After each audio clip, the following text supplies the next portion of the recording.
परमेश्वर को जानने की श्रृंखला में 10वें पॉडकास्ट में आप सबका स्वागत है। पिछली बार प्रभु ने हमें एक प्रभु के दास, प्रभु की दासी और एक प्रभु का भय मानने वाले शादीशुदा जोड़े की जिम्मेदारियों को समझने में मदद की। मैं प्रार्थना करती हूँ कि प्रभु परमेश्वर हम सभी को हमारे जिम्मेदारियों को पूरा करने में और हमारे जीवन के हर एक क्षेत्रों में अपने स्वर्गीय पिता को महिमा देने में अनुग्रह दे, यीशु के नाम से आमीन।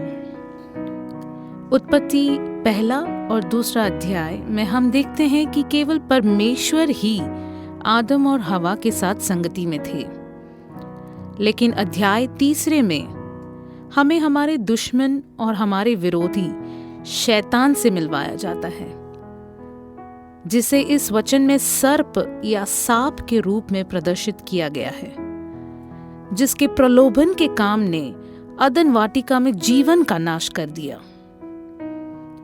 कई बाइबल विद्वानों का कहना है कि सर्प स्वयं शैतान था, और कुछ लोग ऐसा भी कहते हैं कि शैतान ने उस सर्प में प्रवेश किया और उसे एक साधन के रूप में इस्तेमाल किया।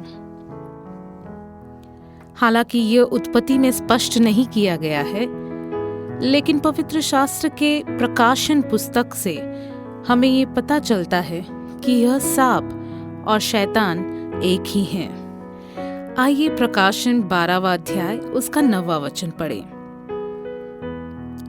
तब वह विशालकाय पंखदार सर्प, वो पुराना सांप जो दोष लगाने वाला शैतान कहलाता और सारे संसार को भटकाता है, अपने दूतों के साथ पृथ्वी पर पटक दिया गया।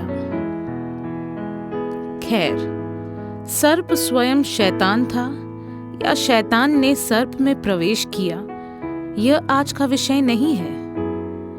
आइए देखते हैं प्रभु हमें आज क्या सिखाना चाहते हैं। आज का विषय है हेरफेर करना या बड़ा चढ़ा के बोलना वो पाप है, और पाप का अर्थ है प्रभु परमेश्वर से अलग होना।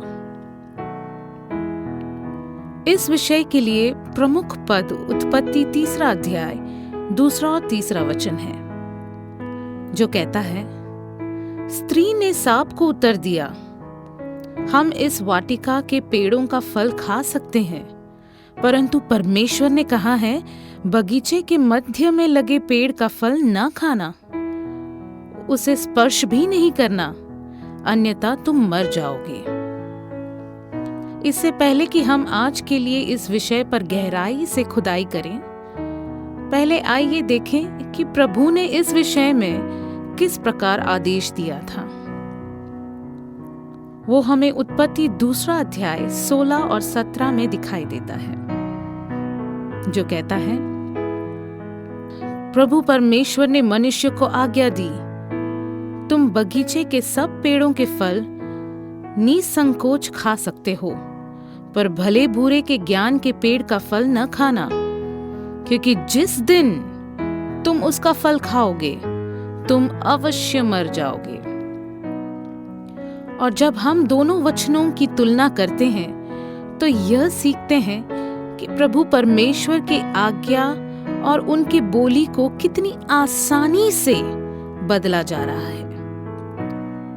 परमेश्वर मनुष्य को आज्ञा दे रहे हैं कि भले बुरे के ज्ञान के पेड़ का फल न खाना, क्योंकि जिस दिन वे उसका फल खाएंगे, प्रभु कहते हैं कि वे अवश्य मर जाएंगे। लेकिन हवा ने 2 चीजों में हेरफेर की है। पहली बात, जहां परमेश्वर ने कहा कि तुम उस पेड़ से नहीं खाओगे, हवा इस पर कहती है कि परमेश्वर ने कहा कि तुम इसे नहीं खाओगे और न ही इसे स्पर्श करोगे।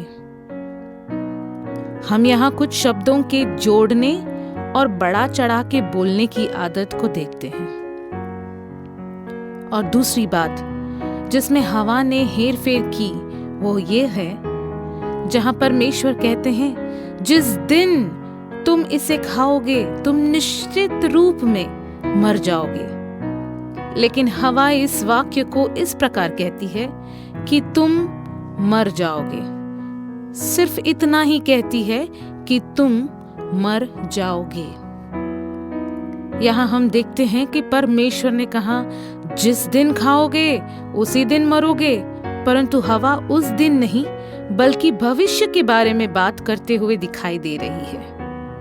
यहाँ हम प्रभु के शब्दों को घटते हुए देखते हैं। व्यवस्था विवरण 4 अध्याय उसका 2 वचन कहता है, जो आज्ञाएं मैं तुम्हें सुनाऊंगा उनमें न एक शब्द बढ़ाना और न उनमें से एक शब्द घटाना, वरन तुम अपने प्रभु परमेश्वर की उन आज्ञाओं का पालन करना जो मैंने तुम्हें सुनाया है। आजकल हर कलीसियाओं में लोगों के महान उद्धारकारी लाभ के लिए नहीं बल्कि अपने निजी फायदे के लिए पवित्र शास्त्र का उपयोग किया जा रहा है। यह तो हमें स्वीकार करना ही होगा कि हेरफेर एक वास्तविक में बड़ा मुद्दा है जिसे नजरअंदाज किया जा रहा है, और यह आजकल के कलीसिया के वेदी में भी हो रहा है और हमारे व्यक्तिगत जीवनों में भी दिखाई पड़ रहा है। अपने लोग हमें छोड़ के ना चले जाएं और सभी विवादों से बचने की कोशिश में हम लगातार लगे हुए रहते हैं। हम इस प्रकार से प्रचार करते हैं कि लोग आकर्षित हों, हमारी बोली उन्हें पसंद आए। हम सभी जन अवचेतन स्तर पर कुछ न कुछ हेरफेर करते हुए दिखाई दे रहे हैं, जो कि बहुत ही गलत है। आइए अपने आप को हम आईने के सामने रखें। अगर ठीक तरीके से जांच लें तो हम न केवल परमेश्वर के वचन के साथ छेड़छाड़ करते हुए दिखाई दे रहे हैं, बल्कि खुद के फायदे के लिए अपने रोज के बातचीतों में भी बहुत सा हेरफेर करते हैं। ऊपर की कहानी से यह सीखने मिलता है कि हवा के हेरफेर और बढ़ा चढ़ा के बोलने की क्रिया से वो अपने आप को अगले ही पल परमेश्वर की महिमा के स्तर से गिरी हुई अवस्था में पाई जाती है। इसी प्रकार हम प्रभु के लोग अपनी आधुनिक संस्कृति में अधिक पवित्र होने के लिए पवित्र शास्त्र के कठोर किनारों को काटते हैं। हम उन ग्रंथों का ही प्रचार करते हैं जिसे हम लोगों के नजर में बड़े हो जाएं और मसीह जिंदगी की असली अर्थ को मिटा देते हैं। सारा केंद्र या लोगों का सारा ध्यान मसीह से हटाकर अपने आप पर कर देते हैं।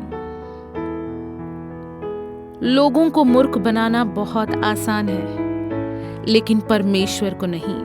वो हमारे दिलों को जानता है और हमें अपने प्रचार या अपने वाणी को विनम्रता पूर्वक प्रार्थना के साथ प्रभु की महिमा के लिए करें, ना कि अपने खुद की महिमा के लिए।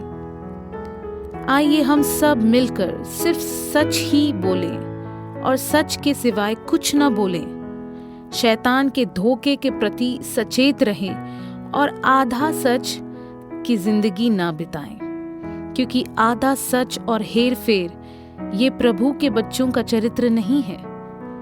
ऐसी मिलावट और हेरफेर वाला स्वभाव तो सिर्फ और सिर्फ शैतान का चरित्र को दर्शाता है।